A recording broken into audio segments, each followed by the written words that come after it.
It's 20 years since the death of Bond's creator, Ian Fleming, and although the films continue, there hasn't been a new Bond book since 1963. But now, Stratford author John Gardner, in this book, Licence Renewed, takes over where Ian Fleming left off. Well, almost. This is Bond as we know him.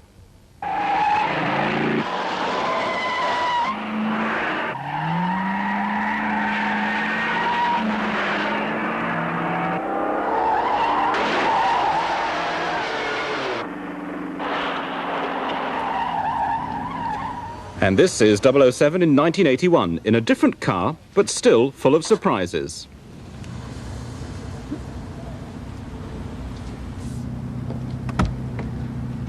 John Gardner, a truly James Bond-style entrance there. You probably smoked out half of Birmingham, though. What were you letting off? Letting off tear gas, which is the kind of thing that Mr. Bond would do if approached by nasties in his motor car.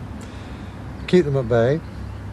Would he really be in a Saab, though? Whatever happened to the old Bentley and the Aston Martin? Well, the Aston Martin, of course, he got from the motor pool in Goldfinger. It featured greatly in the movie.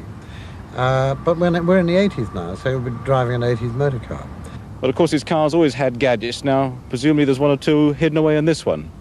Yes, in fact, he has several things. Over here, he's got a secret compartment open at the press of a button in which he carries a large revolver. He carries a gun on him normally, and he would have it on him.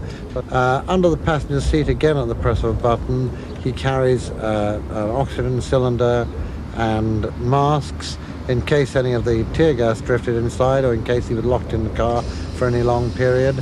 If you look at the front of the car, the front number plates lift up, and as you will see, an aircraft light is fitted under there in case the lights get knocked out. Some curious goggles he's got there, Mr. Gardner.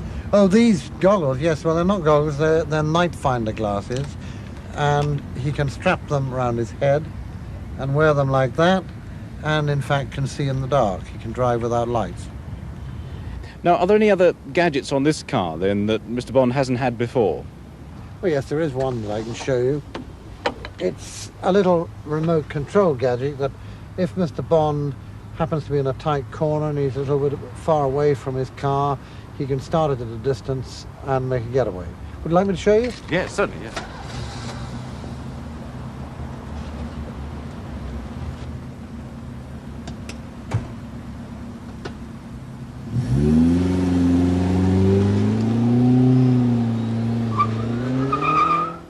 James Bond, the legend behind the wheel, but of course, and I'm only being a spoilsport, but he doesn't really do it for real.